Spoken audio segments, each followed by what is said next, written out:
You're listening to the Pittsburgh Piledriver. What the hell is that? Podcast.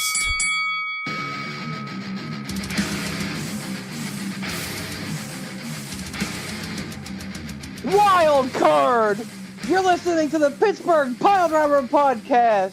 Nerd. He's the legend here with a lot of shit to say, joined by my friends. This is where you say your names. So-called friends. Let's not just go throwing out a word like friend like we know what it means. Oh, Hurtful. wow. Hey, I'm Alec Ransom. I tend to mostly disagree with Beef because he's a fat baby and he likes Sasha Banks and she's a no-talent hack, and he likes Bret Hart and he's a no-talent hack, and it should have been Bret, not Owen. So I'm going to put that out there.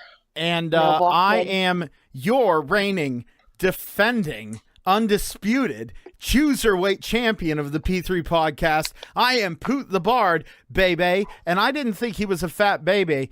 I thought he was a mailbox head. Oh, well, look at this prima donna. Fig nuts. Wildcard! Wildcard! Fucking why? Why, though? What is Like, that from? It's the wild card thing. Well, the wild card thing. Poot. Now, see, he was saying that was my gimmick. The wild card thing. It's not. It's actually from It's Always Sunny in Philadelphia. I don't think okay. I've heard that before tonight. I've not heard that No, from yeah, you have. In a gaming session with the three of us, Poot was randomly yelling that before you do something stupid. Wildcard! And you fucking barreling and do some shit. And... It must have been that terrible that I blocked it out of my memory. It was great. Or I might now have we just got heard Vince Michael McMahon. Cole yell, "It's boss time" one too many times, and my brain Now we- went to mush. Now we got Vince McMahon yelling it 80 times a day. Wild card! So here we are. Hey, let's thank the sponsors real quick. Poot, Oh. give them some love.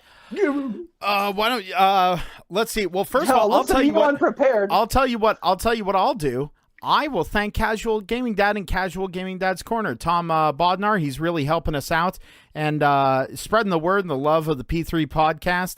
And so we really thank Tom out. And I'll tell you what, why don't we shoot it over to Alec Ransom for our other sponsor? No.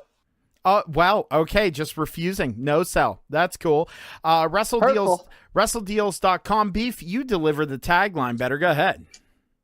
Hey, you're home for violent deals and bloody good prices. Damn. We love WrestleDeals.com. We love Casual Gaming Dad. We love And both of our Sean sponsors Tischler. so much. Sean Tischler Yes. as well, helping us out there. Yeah, that's why I wanted somebody else to do it, because I don't know the tagline off by heart. And I was going to butcher it. It's awesome. Well, it's because I'm the one that always says it. So, It would you have know. sounded terrible Well, if I it's did. because- Hey, it's check out WrestleDeals.com, home of fancy because- lad snack cakes and, fine meat and ham and clothing company. Oh, Like, I don't- Fancy lad snack cakes. wait, whoa, guys. Podcast over. We are starting that business, he just said. Fancy lad snack cakes. I think that would have a problem with that. And fine Wild fancy card. products. Snack cakes, fine ham and clothing company. We sell all manner of fine And the- ham but the and the best big and tall clothing anywhere. the tagline has to be something completely unrelated, like best coffee anywhere. Yeah. Just why not? wildly off kilter. Wild card! Wild card. All So right. here we are. So obviously, we're alluding to the fact that Monday Night Raw was the textbook Oxford Dictionary definition of a absolute disgusting fucking shit show. Big hot diarrhea Like, fest. It started You out. know what it was. What? You know what it was. It is a hard cry for ratings. I read a story today, and I'm not gonna. You're a good newsman. You give your. I'm not gonna give sources because I read so damn much all the time. You got to. You have to. Like legit, you gotta. Saucy I know. bitch. But I'm not gonna. It was on WrestleZone, so who knows? Who There we fucking go. wrote that? Just say But, according to WrestleZone, and then There you go. you say you Sounds have to cite your official. sources. You have to cite your sources there, biatch. All right, this isn't I'm- podcasting for the insane. Let's move on to wrestling. Fair enough. So according to WrestleZone, I read that Vince apparently had a meeting with some executives and network execs, etc., who are kind of ham-fisting him how to handle the product, letting him know what he needs to do, letting him know that they're not satisfied with the product and that they are expecting ratings to turn around. So this is a way, the wild card is a way for him to numbers. not dissolve the brand split, but get guys like Roman Reigns and AJ Styles. And I mean, you know what? Let me just make a segue right here. I don't think that Roman Reigns makes any ratings at all, but Look, I digress. No, I would. I think he sells differ. merch. I don't think he makes ratings. I would beg to differ right now. We can debate that later, but so let's get old crazy. I'm lost in a grocery store and need my caretaker Vince McMahon figuring all this out. Oh my Yeah, why gosh. don't you start off, Beef, with explaining this whole wild card thing for those of us who didn't catch Monday Night Raw? Well, that's the thing. I can't explain it because I don't know what's going on, because he doesn't know what's going on, because no one knows the fuck what's going on. No. Allegedly, all right. allegedly, Vince McMahon says it's 3 people. Okay, great. So who was it on Raw? It was Brian. Did he say and this Kofi. behind the scenes, or did he say this No, on Raw? camera. On camera. Oh, So okay. Brian and Kofi and Reigns show up on Raw. Okay, there's your 3. Oh, but so does Lars Sullivan. Well, that's a 4th. Well, Lars. Where to is be Lars fair, Sullivan supposed to be? To be fair, Wild card. To be Okay. fair, prior to this, Lars Sullivan has been cross-brand. Since his debut, he has been on both shows equally. They have not But landed per the him. shakeup, They have not. No, but per the shakeup, he was put to SmackDown. He is Oh. So officially a he's SmackDown he's superstar. supposed to be on SmackDown then? Yes, sir. So Vince Ooh. McMahon makes one ruling, and then fucking an hour and 20 minutes later goes against it, because why the fuck not? Let's just throw it out there and see what works. Because Did they not try to play off of like, oh, it's Lars Sullivan and he kind of does what he wants? Well, they and did. Nobody really They control him. Is that how they tried to play it off? They did Or was it do just that. like, nah? They did do that because of the way Vince McMahon, they cut to a backstage promo later. Excuse me, 1 second. They The hell was that? they cut, don't worry about it, it's fine. They cut to The a hell was backstage that? don't worry about it, it's fine. They cut to a backstage promo with Vince McMahon. He's on his like disgustingly red phone. He looked like a teenager that got his first smartphone. It has limited functionality because his parents want him to feel like a big boy, but they don't want to let him have freedom yet. So he's on his phone talking about this wild card rule and how big of a genius he is. And then Lars Sullivan wanders in whenever Vince McMahon says something about only 3 talents per show or per week or whatever can jimble jamble around. And Lars Sullivan walks in and glares at him. Doesn't say a word, just glares at him. And Vince goes, okay, 4. I meant 4. That is 4. So they did try and play it off in kayfabe that Lars Sullivan is so damn intimidating that he can make the owner of this company, who is notorious for losing control so much he won't sneeze and doesn't know what a burrito is and just can't understand anything, that he can go in there, glare at him, and make him do whatever he pleases. So All right, see, in I'm kayfabe, okay with that. Lars Sullivan... They- In kayfabe, Lars Sullivan, most powerful and most influential wrestler in WWE, go ahead, ransom. All right, fair enough. As long as they played it off like that, and it wasn't just like surprise, here comes Lars Sullivan out, and they don't try to storyline it at all. At least since Heidenreich, Heidenreich with the whole rapey thing with Michael Cole. Weird. I don't know. I fear for Lars Sullivan. I know we've talked about it before, but I fear for Lars Sullivan. Look at the people who lay in the wake of Vince McMahon. Heidenreich, that friggin' Russian guy, what the hell is his name? Vladimir Kozlov. Yeah. Kali, massive guys, pushed super hard. Bobby Lashley. Buried. Well, he's back with his mouth. But no, I get that, and even you could even say at many points in his career, the Big Show, and also Braun Strowman. Are you insinuating that the Lars Sullivan's going to be fed to John Cena? Because that's what I'm hearing. Let's not forget Umaga. Well, he died. Oh, okay. Well, what moment of silence for Umaga? Escúcheme! Everybody listen! To me! There was our moment of silence. Best freaking manager ever. But yeah, but I get I get your point, but like the problem is they took away everything about Lars Sullivan in NXT already, because when he was in NXT, yeah, he was the freak Lars Sullivan, but they made him an intellectual freak. They let him talk. Sure, he has a weird underbite that makes him look like he'll drown if there's a heavy rain, but there's like that's not just me. That all I can see is that. But he has a unique look, a cool look, and he also cut a really good promo and was like really did the intellectual behemoth thing well. But they took that away. Now they're just going to make him a lumbering, I'm going to come in and roar and destroy and drool all over the place. That's what Vince does. None of these big muscular, huge guys have ever been given personality. Umaga, they made him speak freaking Samoan gibberish. He didn't even talk. I'm sure he could have cut a great promo.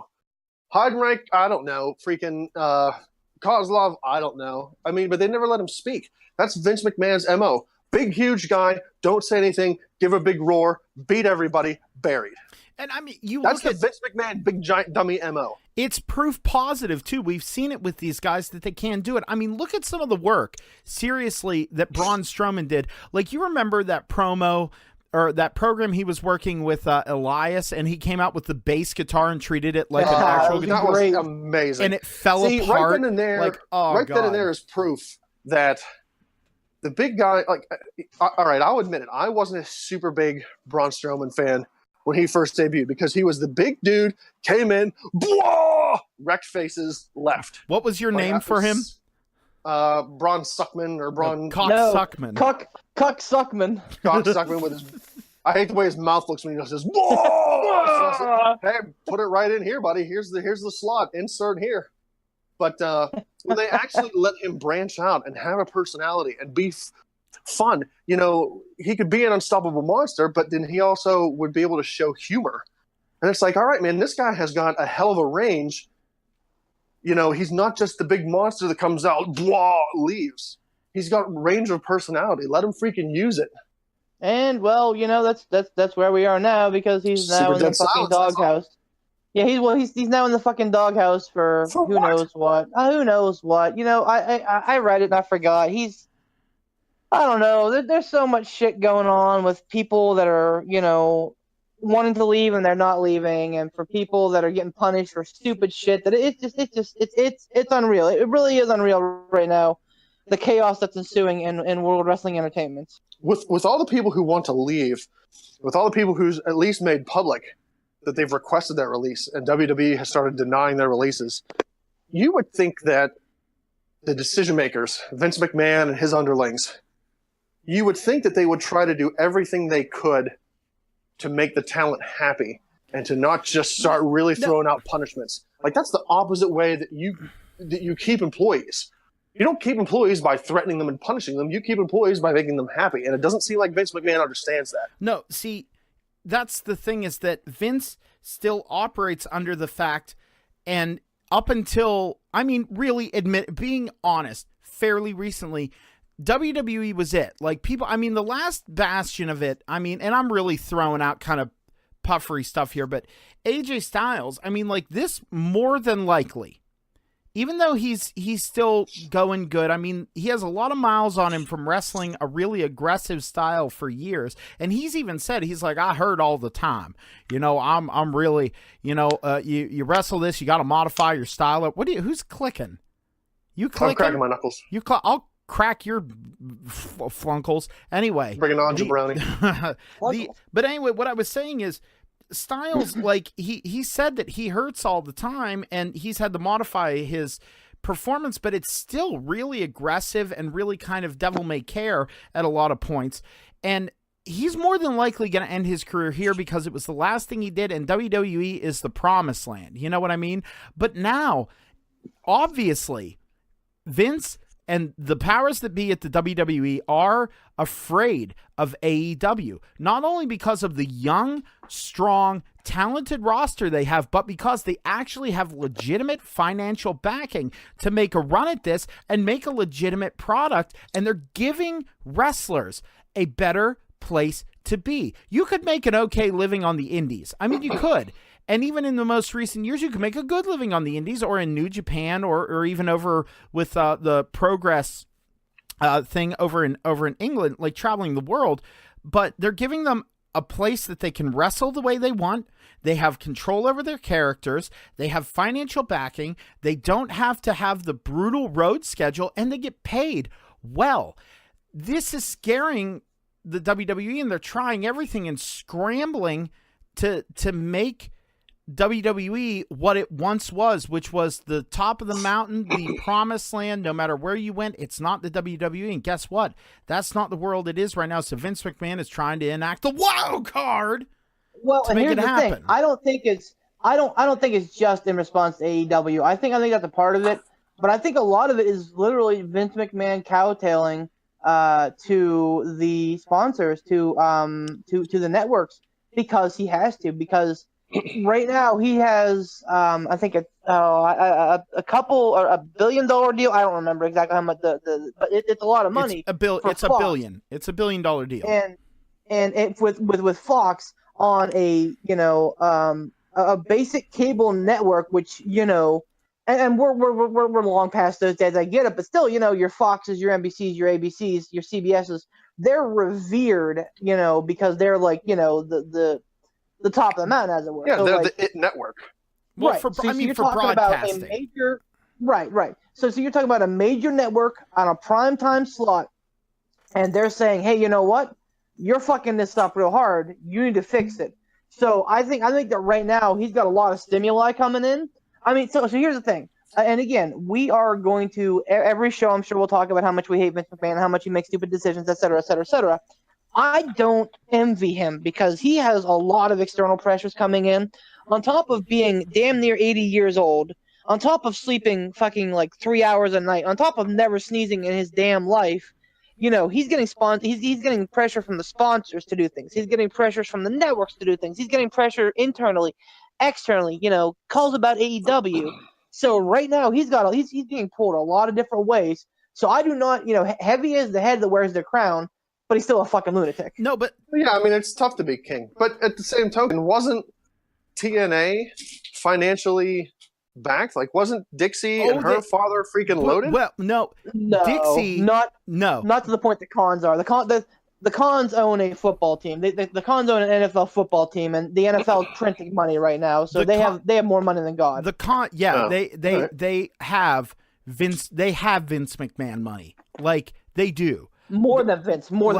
And that's the thing that that goes back to the thing. You remember during the Hall of Fame whenever DX, whenever Triple H said, "Oh, he'll buy that pissant company just to fire you again." And then Cody Rhodes on the road to Double or Nothing, he cut that promo about the match with him and his brother, and he said some pissant bodybuilder wants to like make everything difficult for the wrestlers of his generation and everything like that. With Cody cutting that promo, like he's calling out and he's acknowledging, he's going, yeah, okay, you call us a pissant little company, and they're not coming out and, Twitter flaming or anything like that. He's coming out, cutting a well-worded, well-produced, really good promo and working it in, saying, was, The Rock and Austin and, Triple H, was that any better than, Punk cutting the pipe bomb or like this, that, or the other thing? Like you have to go watch it. You have to. It's super good. It's so well worded, and it shows that WWE is scrambling right now to try and make their product interesting to raise ratings because they're placating the sponsors. At the moment, now, and this is at the moment, AEW does not have to do that. The only ones they have to make happy are themselves and the Cons, and the Cons seem to be perfectly happy just letting them run their course and do what they want creatively. And they are focused, they are driven, and they are passionate about what they're doing. Good for Cody standing up for that company. Good for him. Seriously. Good for all of them, man. I know, and again, we're kind of getting off the beaten path here, but I do want to say that I am very excited for AEW. I mean, it could be honestly. So here, and in all fairness, I'm going to say something negative that could be, we could be looking at in a couple years. I think that you may be in a situation where there are too many chefs, with Kenny and with the Bucks and with Cody and with Adam Page, all having like high level creative input. I'm not going to make a tie to WCW and the Hogan NWO regime, but I'm saying that, and I think that they're all smart guys, and I think that everything will play out well. But there is a potential recipe for some unrest down the road. But all that being said, I'm super excited for them because they do have a great roster, and I think that they're going to put on quality talent. Honestly, quality. I think that you have warranted fear in that because, wrestling seems like it's a business full of egos, and if somebody's ego gets out of control, it can sink the ship, and it can sink a ship fast. Just like oh my goodness, the dogs are barking in Mordor. Dogs are barking. Just like with the Kevin Nashes and the Scott Halls and the Hulk Hogans of WCW, Right. just like with the Bret Harts wanting $1 more than what either, I can't remember who he said it was, either Hall, Hogan, or Nash. When Bischoff was trying to bring Bret in, Bret said, "I want $1 more than them," just to stroke that ego, just for that ego stroke. Now, if Cody and Kenny and the Young Bucks and all those guys who have creative authority over in AEW, if their egos stay in check and they're doing it for what's best for their company and what's best for the wrestling industry and what's best for each other, then it's not going to be an issue. Well, and I'll be the lone dissenting opinion between you guys, because you see, and I mean, really, you make very valid points. It could be too many cooks, as they say, but I really don't think that's the case, simply because from everything accounted, and this could easily change. Yeah. There's Hangman Page, there's the Bucks, there's Cody, there's the Khans, there's Jericho, there's Adam's stomach being a trash fire. There's there's all these things, but what they're focused on is letting the wrestlers have creative control over their characters. Sure, that's giving them an inch, and they might not be given much. It's like, okay, well, you can be who you want to be here, and whenever you're in okay, we're going to put you two together, you figure out your program. Wrestlers have great ideas, and as long as the wrestlers, maybe they'll be told who they work with, however, they can get together with those people and they can figure out the program and they can do it. And sure, they're probably going to have it reviewed and everything. But I think unless it's something astronomically stupid or astronomically ridiculously goofy, they're going to be told, do whatever you want, make it interesting and have fun. That's the other thing. It seems like AEW wants to make wrestling for the wrestlers again. They don't want to make wrestling for numbers and sponsors. Well, but how long can that hold up, though? That's the thing. Like, I appreciate what you're saying, but and in theory, you're right. If you build it, they will come. If they are having fun, stands to reason that they'll probably be putting on pretty good matches. If they're putting on probably good matches, you're going to get eyes on product, and if you get eyes on product, you're going to be getting sponsors. I understand all of that. But if it starts turning south, I'm not going to try and play the spoiler here, because I think we are all very excited for AEW. I'm very excited about Double or Nothing at the end of this month. It's got a wicked card, by the way, a really good card. What day is that on again? Sunday, it's a Saturday, the 24th, I believe. Saturday, May 24th. No, it's 24th is Friday.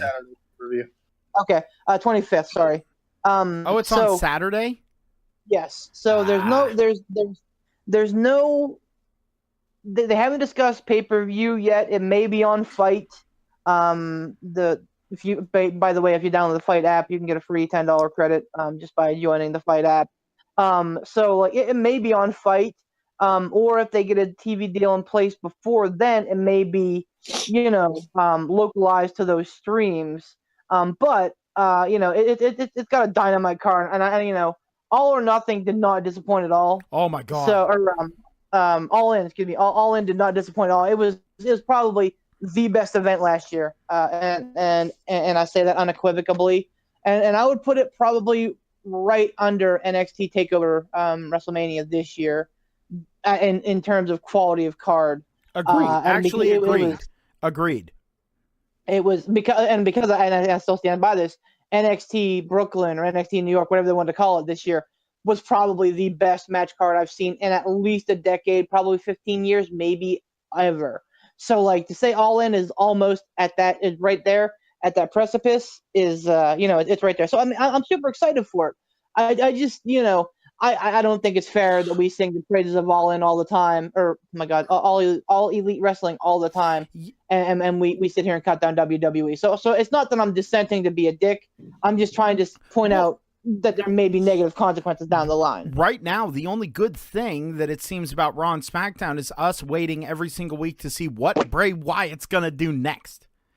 Oh, dude, how good is Firefly Funhouse right now? Oh, they're now okay. I will say this, and this is from listening to Going in Raw, Steven Larson. They made a really salient point, because I've been kind of, from the moment I saw the first one, I've dove in and said, sold, hard sell, everything he's doing is great. And also found out Bray Wyatt does have creative control in this.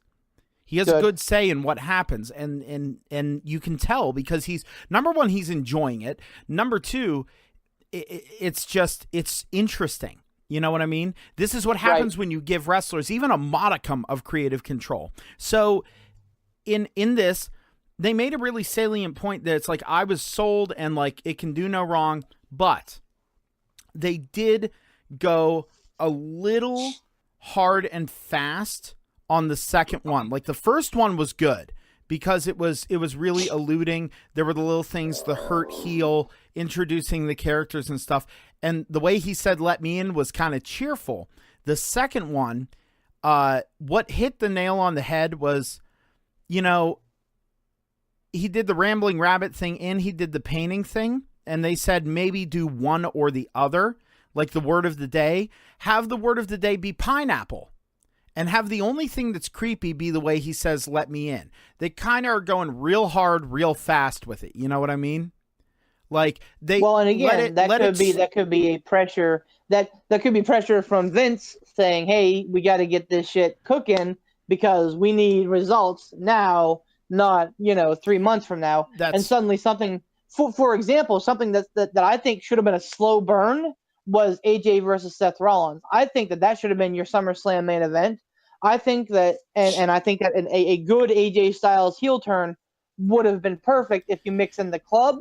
Exactly. Maybe get Ambrose back. Then you start talking, okay, now we're ramping up. But McMahon wants things now. Ratings have to happen now. We need to get our numbers up now. And so they're throwing everything they got, Again, I feel a lot of WrestleMania 35 was fan service. We got a lot of what we wanted, and if we didn't get what we wanted, we got decent matches. They're trying everything they can here, and none of it's working.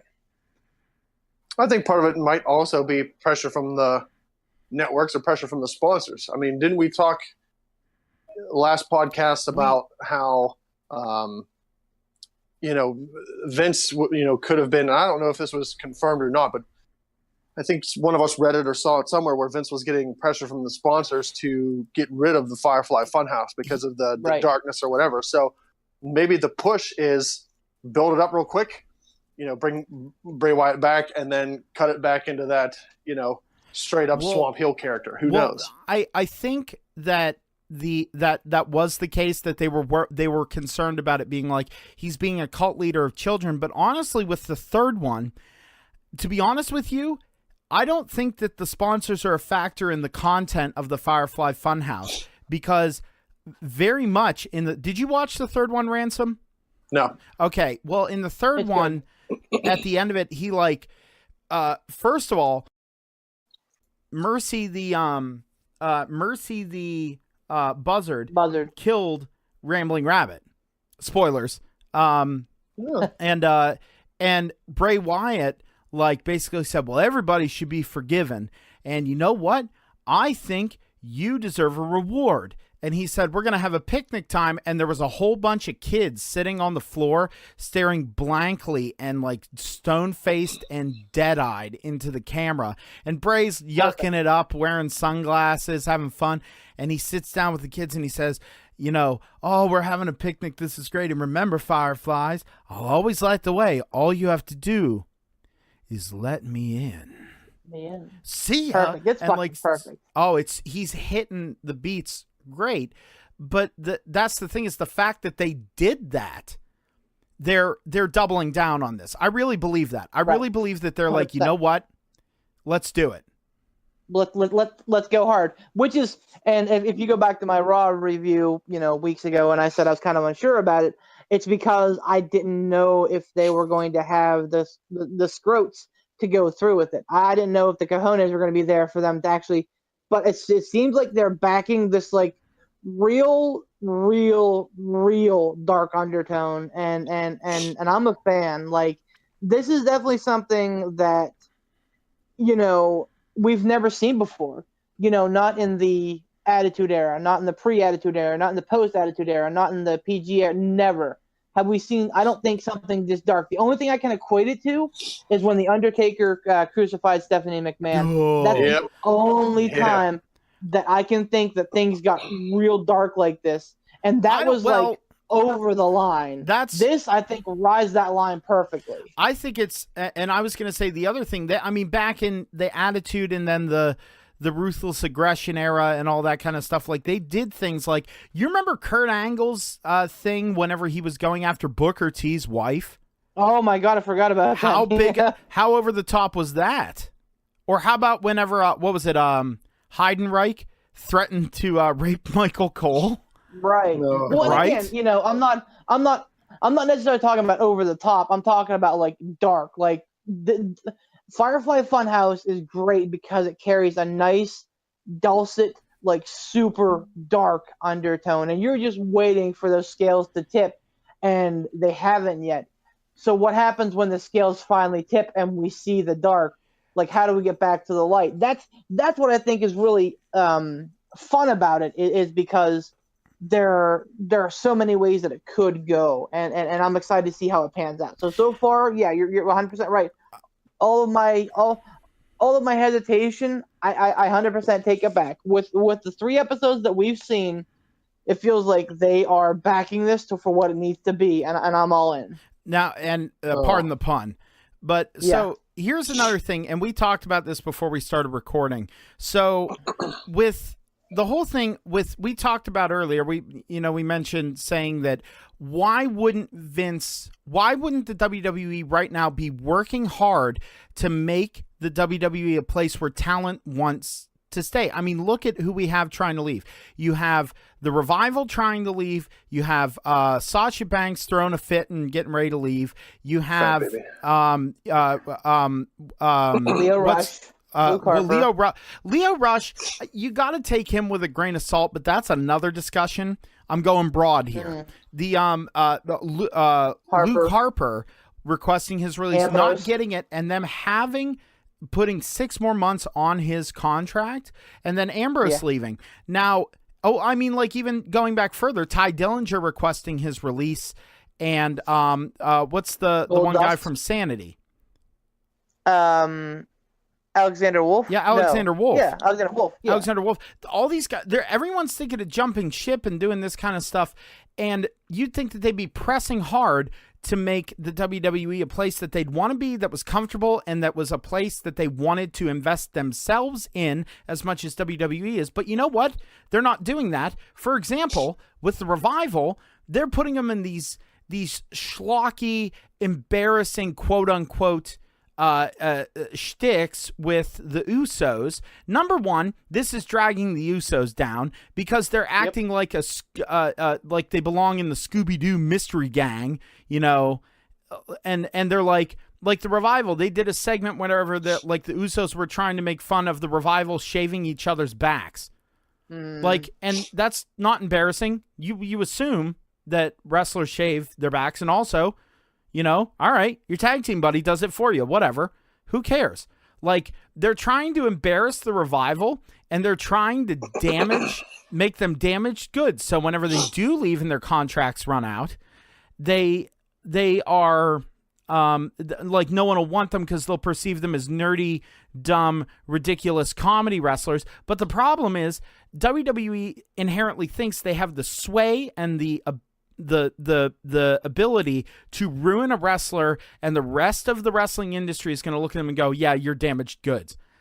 In what world? In what world? I don't think it's realistic. I mean, I think in Vince McMahon's head, it's realistic. Like, well, if you want to leave, then I'll just bury you to hell and back, and no one's going to want, no one's going to want to take you because they're going to see that you were buried and blah, blah, blah. They know but that's not how it's going to work. So AEW knows, Cody knows that's how fine that WWE they know. operates. That's fine that they know, but here's the ever ongoing debate of how much of the fan base wrestling wide is smart marks. How many of them are marks? How many of them take? Because I'll tell you what, I know some people straight up who base their opinions on people not on their wrestling merit, but on their actions and character. I mean, you can only hope at that point. For certain, and I'm talking adult people here. I don't want to name names, but I'm talking adult people here who are taking this as at face value. So if they see the Revival getting dumped on, and they see them in these schlocky gimmicks, and they'll be wearing diapers in fucking 2 weeks. You wait. If they see all this nonsense happening, and then they go to AEW, if Joe Blow, who doesn't fucking know Kenny Omega from the back of a fucking trading card, is flipping channels, and he sees the Revival, he has got no reason to stop on that channel because he's like, oh, here's the guys that were shaving each other's backs 6 months ago. Hard pass. Well, see, NASCAR. Here's another thing too. Let me get a word in edgewise here. Okay. Go ahead. Sorry. While I can see your point in that, Beef, I feel as though, especially off the bat, people are going to be flipping through channels and catching AEW. People are going to be ordering AEW, getting it on whatever Fight app it's available on or whatever pay-per-view it's available on for the time being. For the time being, there won't be a whole lot of flipping through and like seeing, oh, the Revival's on AEW, flip over to fucking CSI Miami. People are going to purchase the pay-per-views or get it on whatever, Fight app or specialized channel it's available on. So I don't think there's going to be a whole lot of flipping through going on. And I think for most people, and like you said, there are some people who aren't wise to it, but I would imagine for people who are going to purchase or get or whatever they're going to do these all-in shows before they hit TV, I think if the Revival gets there before they hit TV, the Revival needs one good opportunity, one good match. They put on one good match and are seen as serious competitors there. I think the whole fluttering of, like all the embarrassment that they went through with the Usos and the diaper wearing or whatever, I think that all goes out the door. Well, I mean, you've seen it with different wrestlers before. You've seen it with freaking, Cody Rhodes and Stardust. Mm-hmm. From what I understand, he hated Stardust. He hated it. Yep. But to Cody Rhodes' credit, he did. He embraced that character, and he really put everything he had into it. And for Vince to let somebody, a hardworking guy like that go, knowing full well that he hates the character because that's his brother's gimmick, his brother made a living on it, he didn't. He wanted to do Cody. And he really ran with that character and made it believable as far as every time I saw Stardust, before I even read or listened to an interview where he talked about how much he hated it, I'm like, man, Cody Rhodes is really killing it with this Stardust gimmick. Well, so I think, once he went over to AEW or when he went on the independent scene as Cody, he was killing it. And I think people saw that. And I think they'll see that with the Revival too. The Revival gets one good match in there, people will sink their teeth into them again. Well, it's not even the fan base doing that. It's the fact that the people that are making the decisions about booking, like even on any indies, whether it's Raw, the CZW, for God's sake, New Japan, AEW, some place down in the middle of Biloxi, who knows, some random, jobber place, not jobber place, but like some small indie show, local indie show. Freaking IWC. If they book the people booking the Revival whenever they're ready to leave, they know the work rate of these guys. They know that WWE forces their workers and people into these ridiculous situations as punishment, or they think it's a good idea. But these people have seen the NXT work that the Revival did. They saw the takeover matches they had with DIY. Like, come on. How do you the people making the decisions to keep them in good graces and keep them in money and keep them booked know that the Revival can put on a hell of a match. Agreed. Right. Yes, Exactly. definitely. But, So I'm going to go ahead and toss a little bit of spice in here to this conversation, and maybe head a little bit away from the AEW versus WWE talk. And boy, I'm really hoping that I get Beef so freaking frustrated and flustered that he just starts sputtering nonsense. Oh, are we getting a ransom note? Nope. I just want to toss this out there and just let Beef freaking unload. Do it. I've read several articles, and again, they're all internet based, so take it with a grain of salt. There's been no official announcement as far as I know yet. Maybe there has, but big names that they want to bring back. I know where you're going, and I was gonna fucking mention this. I'm wound up. Go ahead, drop it. Let him finish his thought. Friggin' Lord Goldberg. Mm-hmm. They want to sign Goldberg to a massive money deal, Brock Lesnar style contract, and bring Goldberg back. They want to lock in the Undertaker. Granted, Undertaker never left. He's always been a WWE guy, but still, he's 4,000 years old. He's a dusty old man. But they want to sign him to another. Oh my gosh. Big demons, little demons, soar.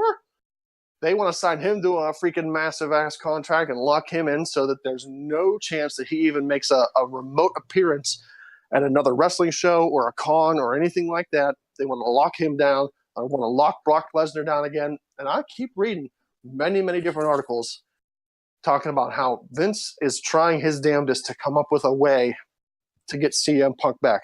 I think Vince is very, very fearful that CM Punk is going to show up on AEW. Well, there is a lot to unpack here, and I'm going to uncoil. But before I do, the reason that Vince is doing this is because of Chris Jericho.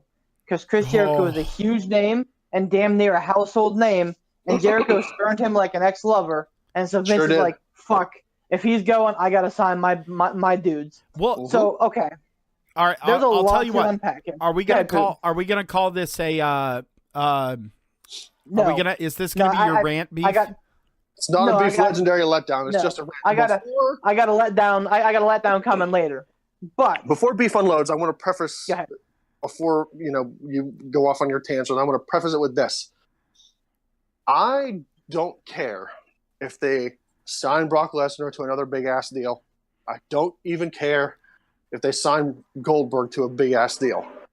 What I have a super huge big fat problem with is if they sign these two mooks to a big fat huge stinking deal where they show up 5 or 6 events a year and they wear a belt. I have a gigantic, huge, mother-loving, never-ending problem with either one of those two guys on a 4 or 5 day deal wearing the belt and keeping it away from wrestlers who are busting their hump every single freaking day, Monday through Friday, house shows, Raw, SmackDowns, different pay-per-view events or network specials, whatever the hell they're called nowadays. I have a big problem taking belts off of Seth Rollins or Kofi Kingston to put them on one of these guys who show up to 4 or 5 events a year. Okay, can I? I'm gonna say one thing, Beef, and I'm gonna let you unload. Go right ahead, man. I can hear him stewing. This will be all I say on the matter. Beef, you can have the floor open. I'll even mute my mic. My issue is much like Ransom's, okay?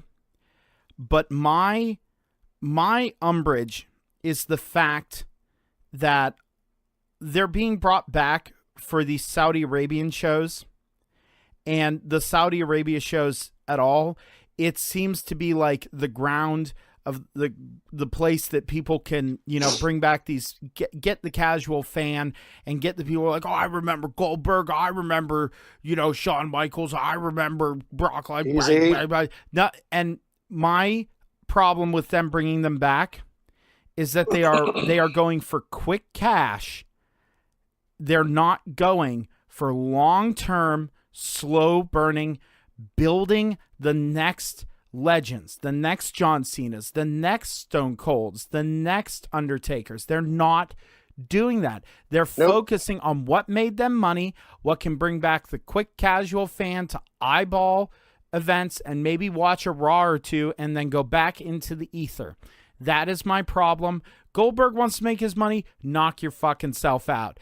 I mean, whatever. Watch him spear, watch him jackhammer, watch him walk to the back. Wahey. That's fine. But my problem is that WWE is clearly not invested in their current roster. Beef, the floor is yours. Before Beef gets into it, I keep stalling him, but I want to go off of something that you said there, Poot, because I agree 1,001% on that. And I don't think that that's something WWE is doing new. I think they've done it before. Look at all these guys who they've brought back before, and they've done the same exact freaking thing too. Back when Triple H was focusing on the COO thing, they brought him in, squashed Punk, he left. Same thing with The Rock. They brought The Rock in, and oddly enough, again, squashes Punk, takes the WWE title, holds it for one pay-per-view, and then drops it off to John Cena at the next one. They bring their old guys back who made the money in the heyday, who all they see is dollar signs on. They don't care about the program. They don't care about the current wrestlers. All they care about is bring this guy back, nostalgia, big fat payday, those guys go away. And they've been trying out Hogan. I have a huge problem with that too. They've been trying out Hogan since before he looked like a leather handbag. So years and years. So okay. So here's your warning, internet. Put your kids to bed. Put your rain jackets on. The first 3 rows will get wet from vitriol. All right. Boy. Muting my mic. Muting my mic. I loathe Goldberg. I hate Goldberg. If I saw Goldberg, I would probably try and punch him in the face. I know he would kick my ass promptly, but that's the level of rage that I have for the guy. Jeez. So here's the thing. Goldberg is a failed football player. Goldberg has not paid any fucking dues. Goldberg was put on a fucking silver platter because he looked kind of like Steve Austin, but jacked. You put anybody with a fucking body in that time frame with that push, he gets over. Fucking Goldberg is a fucking clown shoe, all right? He's fucking clown shoes. Here's the thing. I gotta take a minute. I feel my blood pressure spiking. You think even back in the WCW days, they could have taken anybody? Useless. Anybody. And put anybody him in that had a fucking body. Started the streak. Anybody that had a cut. Yep. Anybody that had a cut body that could throw a spear and a jackhammer believably could have done it. Here's the thing with Goldberg. So, you know what? It's great that he came back for his fucking kid so that his fucking kid can believe in superheroes. Aw, what a tender moment. It's fucking bullshit that Owens had to drop that fucking Universal title to him and that Owens and Jericho couldn't have had a fucking Universal title match at WrestleMania. That had to be fucking Lesnar and Goldberg. So guess what? Here we are fucking 2 years later in the same fucking predicament. And guess who's doing it? This is not a Vince McMahon call. This is Fox. So this was posted on my Facebook timeline. This is not official at all. I think the Twitter handle was like @SliceWrestling. Said that Goldberg was going to be signed to a contract, beat Kofi Kingston in Jeddah, which is not going to happen, and I'll get to that in a moment, but beat Kofi for the title in Jeddah and hold the title so that him and Lesnar can feud for the WWE title on Fox in the fucking fall. You hear those crickets? I hear those fucking crickets. Oh, boy. So... but it's not going to be Kofi Kingston. You know why? Because Goldberg, even in Jeddah, South Africa, or fucking Saudi Arabia, my bad, even in a fucking different continent, he was still taking from it. And he's going to get nuclear heat. Whoever beats Kofi is going to take nuclear heat. Unless it's so you want right. a good, right? So, but you want a good shit-eating heel to do it. A guy like Kevin Owens, who, spoiler alert, I'm picking to win the title of Money in the Bank. So. Let's say that we go down that road, that Kevin Owens beats Kofi Kingston at Money in the Bank for the title. A couple weeks later, they fucking fly to Jeddah, South Africa, Saudi Arabia. What is your problem with geography? I don't know, man. My brain is exploding right now. You're being a stupid American. So you got the strap on. You got the strap on Kevin Owens, and you fly into fucking Jeddah, and you have fucking Goldberg come in and you fucking have Goldberg beat Owens again. We are looking at what I consider to be one of the best wrestlers today. I think Kevin Owens is very much in the same lineage as CM Punk with the talking ability, with the charisma, with the look, with the gimmick, with the wrestling. He is fucking money. He can print you a fucking Kevin Owens $100 bill. You're talking about fucking giving him to Goldberg for a second time in a fucking 3-year period to drop a major title to him just so that we get Goldberg versus Lesnar some more. Is that enough to fuck out of here? Is that enough to push KO over the edge? I don't think. No. I mean, again, No. with WWE not keeping talent happy, how happy can you be if you're Kevin Owens? You've busted your hump. You were well known all across the wrestling scene as Kevin Steen before you came into WWE. Kill Steen, kill. Freaking fed to Goldberg once, and now all of a sudden, hey, we're gonna have you beat Kofi, take on, and like you said, a monstrous amount of heat because you're the guy that beats Kofi Kingston. Then Goldberg is gonna beat you, and now you're stuck with being the guy who beat Kofi for the belt, and you don't even have the belt. But here's the thing: there are tons of guys in the lineage of WWE who never touched a world title, and you're talking about him getting a second. Guys like Finn Balor haven't held both titles. The only guys that I can think of off the top of my head that have held both world titles at this point are Rollins and Reigns and Lesnar, and I guess technically Goldberg, but that's not. No, Goldberg's never WWE champion yet. But so like we're talking about, and yes, I know the Universal title is a very brand new thing, but still, it's a very protected lineage. So if you're going to put Kevin Owens in those ranks, you know what? Even if he has to have a fucking 2-week title reign and take a shitty loss to Goldberg, they're paying him well. He's taking care of his family. He's not busting his back on the indies like he was for fucking years. So I get it. I understand why you go to WWE, but and here's my assertion. I think that you go to WWE to end your career. I think you finish your career, quote unquote, on top. You pull an AJ Styles, you pull a Samoa Joe in the fucking twilight of your career, or Kurt Angle. You go back to the biggest name in sports entertainment on the planet, and that is not debatable. You think that's what Sting did it? Oh, Sting, yeah. Exactly. You go, and so that you can put your name on that marquee and said, hey, you know what? I did WrestleMania. Or, I was at SummerSlam, or, I held this title. So, I think it was more of a reward. It's shitty for all of us fans who are big fans of, like, say, Kevin Owens, because I don't want to see that fucking happen. I have said it, and I will be quoted, that if Goldberg beats Kevin Owens for a second time for a second fucking title, I will piece out of the product till probably at least SummerSlam, maybe longer, because that's really because it's so shitty. But for Kevin Owens, hey, he gets a second title reign out of the deal, and he's still making bank to provide for his family. So good on him. I get that. You know what's even shittier is, okay, Goldberg came back because he did it for a wholesome family reason. He wanted his kid to believe in superheroes and have his kid see him wrestle. That's great. Okay, fine. You know what? Whatever. Here is my big problem. Goldberg has said in interviews before how proud he is to be. Goldberg's Jewish, okay? He is proud to be a role model, a strong, good Jewish role model, okay? He said it before. You know what they do over in Saudi Arabia? They teach anti-Semitism in school books. They do. And this is not me being political. This is not me being political. I'm not hating on anybody. I don't hate anybody because of where they're from. Wait. They settle down. They don't. I don't hate anyone because of their beliefs or where they're from or anybody. I don't. But the thing is, if you're going over there and you're going to perform over there for them, and you believe something that strong and understand what is happening over there and what's going on and all this kind of thing, I mean, it's what the $1 Million Man said. I guess everybody does have a price. Yeah, because you know what else they do in Jeddah, Saudi Arabia? What? They cut big fucking checks with lots of zeros on them. But you don't think that the politics or the religion will stand in the way of somebody no. cutting a big fat Hasn't yet. check Hasn't and yet. seeing Steve Goldberg win the that guy- title there. That guy, and forgive me because I'm being very kind of obtuse about it, but that guy got his head fucking chopped off, 4 weeks before Crown Jewel, and fucking WWE still went over there and cashed that blood money check.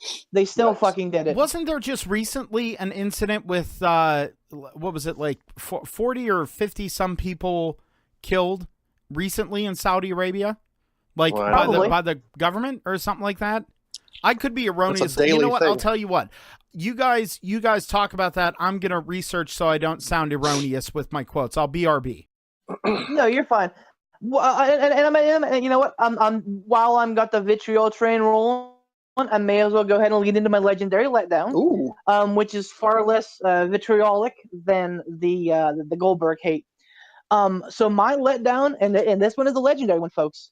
I never thought I'd say these words, but my legendary letdown is the War Raiders. Take a minute, let that settle, because it's another fucking failed NXT transition. Okay, 1 second. Well, is it Who's back? 1 second. I found it. It was on April 27th. Okay, and I found this. Saudi Arabia executes 37 in connection with terrorism. Okay. Yep. And it's adopting extremist terrorist ideologies. Okay. Now, so and they're using the word terrorism in heavy quotes. So basically, the Saudi Arabian government killed 37 people for opposing beliefs, and and I obviously didn't just read the whole article, but I remember hearing it on our news on the local radio station. I heard people talk about it in articles. I've heard people talk about it in interviews and podcasts regarding wrestling and whether this whole thing is ethical, which I don't think there's even a question about that. But no. But that's the thing, is that you are, if you're willing to turn a blind eye because you're willing to just stare at a bunch of zeros that are signed over to you, man, maybe I'm idealistic and I'm not in the situation where I'm accepting that kind of money, but there has to be a point where there's no amount of money that will justify it. But anyway, the War Raiders, go on. So, and we have prolifically, and by prolifically, I mean over the course of 4 podcasts, talked about, I know, right? A dinosaur where? Talked about how people from NXT come up and they're just not the same. Mm-hmm. And here we are. It's the War Raiders. The War Raiders, the hottest tag team in NXT. Honestly, in my opinion, and my opinion is not always right, I'll state that. But in my opinion, the hottest tag team in the world, because the Young Bucks are kind of on a hiatus. I guess you could argue with the Lucha Bros. But anyway, the War Raiders had a lot of momentum, and they were putting on strong matches, and the crowd was behind them. Man, you go back and you watch TakeOver New York, fucking, 15,000 or whatever, chanting war at the same time. Man, awesome. Goosebumps. Great.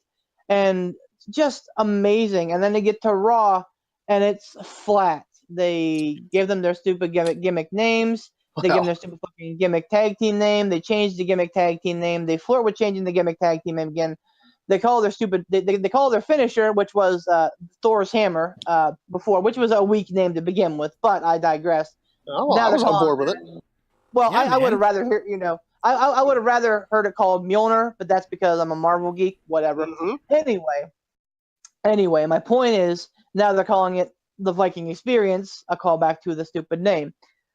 Since coming up to the main roster, so the first night, I think people were into them. There was still the war chants. People were, okay, great. And then it started to peter off. And then there weren't big pops anymore. And I understand that this past Raw was in, I think Tennessee. No offense to any Tennessee fans we have out there.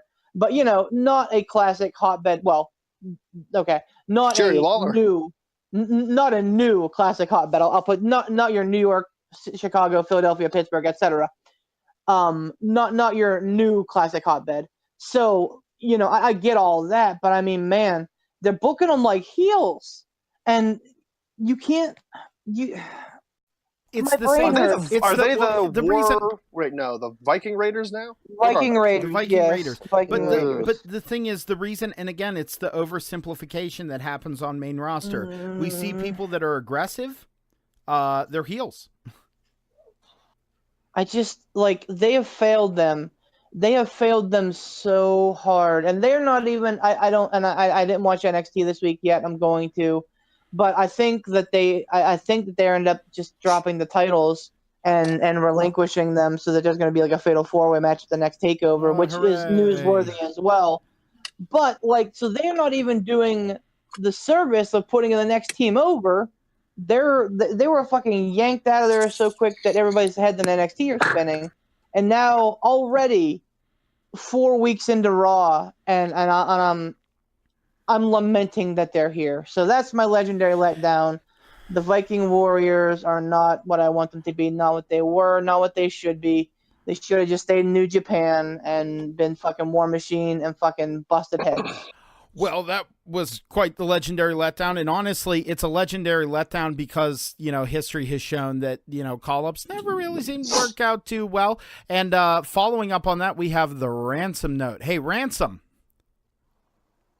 So, I didn't really have a Ransom note until Beef went into his legendary letdown, and after the previous discussion that we just had, and it did trigger some. Ooh, crack my knuckles again. Who knew? It did trigger something in me that makes me a little spicy. And it goes back to the whole, we were talking about the business going on in Saudi Arabia and the blood money and how, when is enough that the zeros don't matter? So what gets me super spicy is the, oh shoot, what's the word? I need the human thesaurus in here. The hypocrisy. The hypocrisy of WWE. Hypocrisy, yeah. Really, really spices my undies. And it's because it's going to be short, but it makes me spicy. WWE is fine with going over to Saudi Arabia after all the bullshit going on over there, after all the killings. All they see is dollar signs. They're fine with going over there and doing that.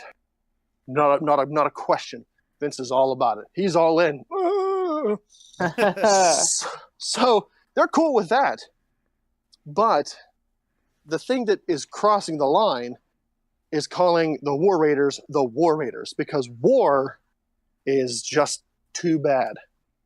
That word in and of itself is over the line. They have nothing to do with war.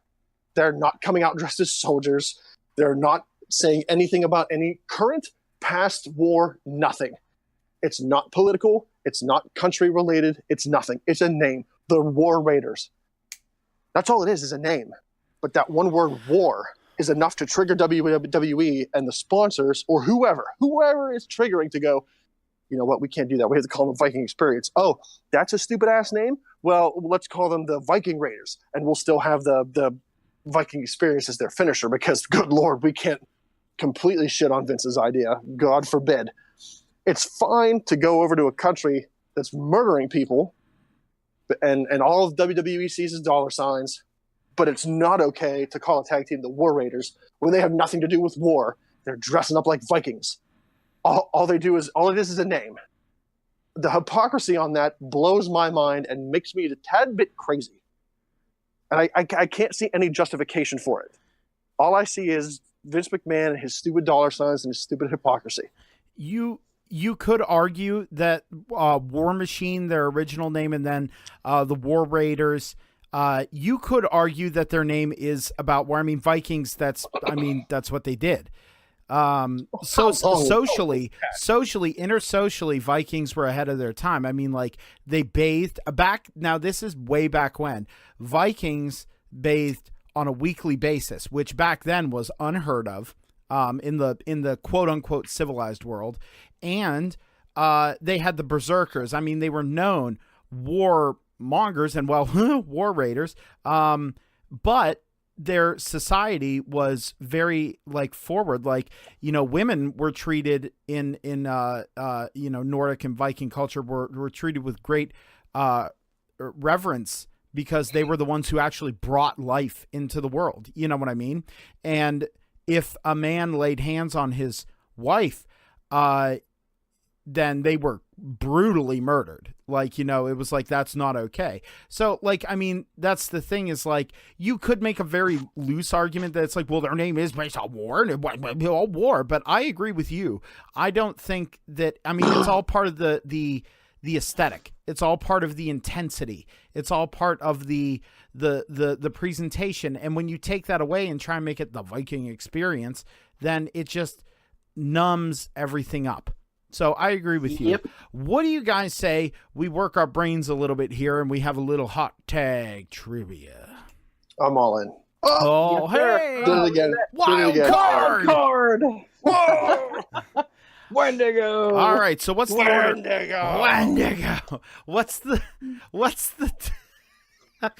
Dear Lord. what's the order this week? I'm going to go first, and I'm going to go with beef. Oh, And And then, you said you're going to ask Ransom, right? sure. So that And I've means got- I'm asking you. So go ahead, Ransom. Ask away. I've got two. Because, Oh, my again, God. I don't know you and the random knowledge that you have, and All it of surprises me sometimes about how much you know, and it makes me feisty. So, and plus, I can't remember if we talked about this in one of our previous episodes or not. So it might be a redundant question. So I'm going to go ahead and load this up here and say, Beefaroni, who holds the records for the most intercontinental title reigns since its inception? Ooh. Not the longest I- reign. Who has the most reigns? I know who had Roman. it for the longest time.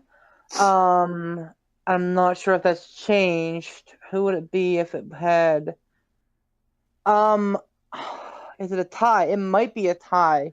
No, I think so. Right. So I'm gonna say Jericho, and I think he had 9 reigns, and I think the Miz is right behind him with 8. I don't know about the Miz, but you're spot on with freaking Chris Jericho. Yep. 9 reigns is the record of He is like my Intercontinental favorite. title holders. He's definitely one of my favorite of all time. So yeah, I know Jericho. So I'm going to go ahead and you're probably going to know the first part of this second question, but you might not know the second. Who holds the longest WWE tag team title reign? I know this Tag one. team title reign. I have a tag team. New Day. Yep. Yes. So that one was pretty easy. You might not get this one. Then again, you surprise me all the time, so you might. Who has the shortest WWE tag team title reign of 9 minutes? Ooh. Wow. 9-minute title reign. Who has the shortest?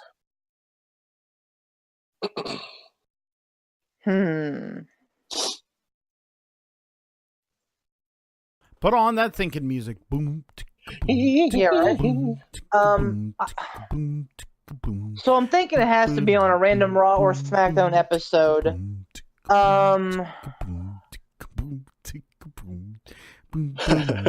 You know what? I remember that Edge and Hulk Hogan had a ridiculously short title reign, but I think that it was maybe only a week. So I think they held it for more than the episode because they went on July 4th episode, and they're not going to let him lose it on the July 4th SmackDown. Yeah, not a Hulk Hogan. Yeah, Crash and so Bob Holly. Oh, Honestly, I feel like it's. Am I right in saying that it dips into like the 80s? you are No, incorrect. it couldn't do. Okay, yeah, so it couldn't be. If I'm thinking it's a Raw or SmackDown, it has to be probably It's definitely in the 90s or slower. 2000s. Okay, so aughts. Oh, then that doesn't surprise me. Shit. This is pulling at straws here. But I'm going to say, Jamie Noble and Billy Kidman. No. It's John Cena and The Miz. Whoa. Oh, okay. I didn't look into what episode it was or what show it was on, but it's John Cena and The Miz hold the shortest tag team title reign of 9 minutes. Those were some Makes good sense. questions. Yes, sir. Yeah. All right, Beef, I think it's your turn. All right. So I was scrambling for a little bit for this one, but so I'm a big fan of and again we're talking a lot of doom and gloom here, but I'm a big fan of what they're doing with Becky Lynch. All She's another one that I think is really printing money. So in that vein, we're going to talk about the women. So I'm gonna talk about the WWE Women's Title before hurtful. Before I love Becky. it was dissolved into the the Divas title. So I'm talking about that specific WWE Women's Title. Who was the last WWE Women's Champion before it was combined? Ooh, that's a good one. That's a head stumper. I have two names in mind. Three actually. Spoiler alert, the answer will probably upset you, but go on. Well, okay, now I have four, knowing that. I'm on the fence between... Well, that's the whole women's division of that time. I'm on the fence between Sable, Mae Young, Chyna, or Deborah. I like where your head's at, but you need to go forward about 7 to 10 years. Really? Yes, sir. Stephanie Wow, McMahon. is that was going to be my next Still guess. Still forward. Wow, real? Oh, okay. Cool. No, I know this. I think I have a guess. This is my guess. I'm going to go with Nikki Bella. You're close, but Ransom hit it on the nose. Oh, Stephanie. Technically, no, it's Lay Cool. Technically, Yes. it was Layla, because she had the title, even though they were like co-defending. That's right. And actually, ironically, Layla won the title, but Michelle McCool was co-defending, and Michelle McCool lost the title in the unification match. Right. So Layla won the title, never actually lost it, but yeah, technically Layla was the last, and they had that stupid gimmick where they fucking broke the title up into like best friend. Yeah, so yeah. Oh, I forgot. That was abysmal. I wiped that garbage from my mind. That was also that was right. There was like a big time during that time period where I went dark on wrestling when I was in college, and I popped back in for a little bit. I watched for a couple weeks, and I remember that, and I was just like, this is why I quit watching. It's probably best. You might have fallen down some steps. Oh, wow. All right. you're referencing. All right. So, Ransom, are you ready? Mine's not that big of a deep dive, but I think it'll stump Ransom. So, right now, Bray Wyatt's Firefly Funhouse is huge, and there's a lot of fun, good time characters on there. One of them is Mercy the Buzzard, okay? Obviously named after Waylon Mercy. There's a lot of things that are, nods to that, the Hawaiian shirt, the fact his name is Mercy. Now, what is the shoot name, the real-life shoot name of the man who was Waylon Mercy, who portrayed the character of Waylon Mercy? What was his real name? Oh, it's a doozy. I don't remember it, but I remember it's a doozy. It's a really cool name. His shoot name is a really cool name. Would have been a great gimmick name. Yeah, I don't remember what it is, but I remember thinking that. Sorry, Ransom, go ahead. Can you? Yikes. Can you give me a hint? When did he wrestle? Where did he wrestle? He was actually the character was it was the early 90s. And he was in WWE. The character was in WWE. Oh. It wasn't very long lived. It was based off of Robert De Niro's character from Cape Fear. It was like outside of the ring and in promos, he was like this Southern gentleman. You know, he had that not Southern gentleman, but he was like a very amicable, well-spoken, intelligent, kind of cult leaderish feel kind of thing, but when he got in the ring and the bell rung, he was a brute. He was like a serial killer. He was vicious and vile. And then the second that he got the pin, he turned back into the amicable, kind man. Like he would like brutalize his opponent, shove the ref away, and like, you know, take the pin. And then when he stood up, he'd go over to the ref and straighten his shirt and say, "Oh, are you okay? Are you fine? I'm so sorry. You know, I lose my temper sometimes. It's okay. You're okay? All right." And he'd shake his hand, and then he'd go back over to his opponent and just kind of look at him and then leave. You know what I mean? It's a great gimmick. It was a great gimmick. Yeah. And it's basically what Bray Wyatt came off of. Like Bray Wyatt much went to the Waylon Mercy school of, and that's why there's Mercy the Buzzard. But, he actually went to the man. The guy, this fella who portrayed Waylon Mercy and got permission and tips on how to handle this Bray Wyatt character. So what was his name? Oh, shoot. I want to say it's right on the tip of my tongue. Didn't he tag with somebody? No. I don't believe so, at least. I thought he tagged with. He wasn't a tag team. I can connect it somehow. I think he wasn't a tag team, but it wasn't like anything super like noteworthy, at least from what I recall. I thought they had a name. I can see the guy. No. He wore the Hawaiian shirts, though, didn't he? Yeah. Yeah. Oh, frick. Oh, it's not Captain Lou Albano. No. Or He Johnny did. He Polo. tagged. He tagged with Mike Rotunda. He did. You're not I wrong. believe it. You are He not tagged wrong. with Mike Rotunda. I What the hell are remember. they called? The Yep. U.S. Express. Something like Is that what that. their tag team names? Oh, damn it! It's right on the tip of my tongue. Hang on. I'm currently Googling U.S. Express to see if Ransom's on point here. Oh, hang on. I got it. Because it was this guy tagged with freaking Mike Rotunda.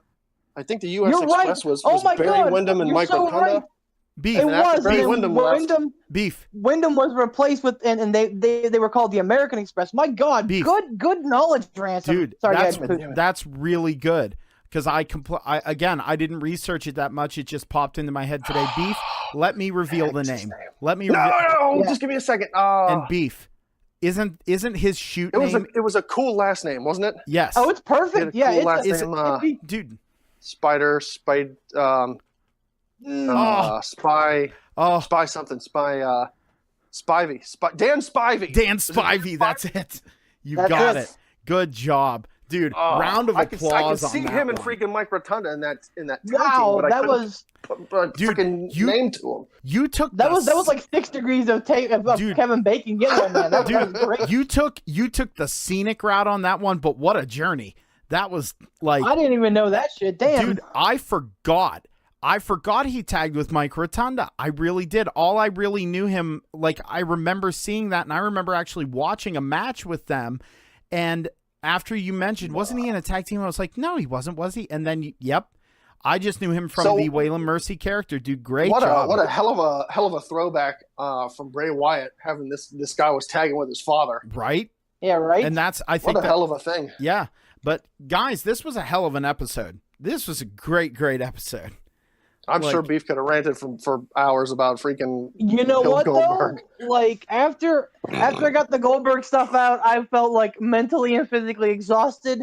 And then I got to the War Raiders, and I got all hyped up again, and I feel exhausted again. So like I'm glad they're kind of at the end of the episode here because I'm all out of I'm all out of spice and vitriol tonight. Well, I'll tell you Beef's what. all out of juice. Let's thank our sponsors one more time, and we'll get the hell out of here. So thank you again to Casual Gaming Dad's Corner and Casual Gaming Dad himself, Tom Bodnar. Thank you so much for helping us make this little podcast, help us make a go of this. Beef? And WrestleDeals.com, your home for violent good deals and bloody good prices. No vitriol, no spice here. Just two awesome sponsors, Tom Bodnar, Sean Tischler, two guys that are very big wrestling fans as well, and I know that they continue to support us, so we obviously will continue to support them. So thanks, fellas. We appreciate I threw a little that. Easter egg into this episode for Tom. I'm going to see if he. Woo. I'm sure he caught it, but we're going to see it when he listens to the episode if he catches it and if he can message me and tell me what that little Easter egg is from. I bet he'll know it. Be very interested. Would you call it a wild card? Wild card? I hate you, Vince McMahon.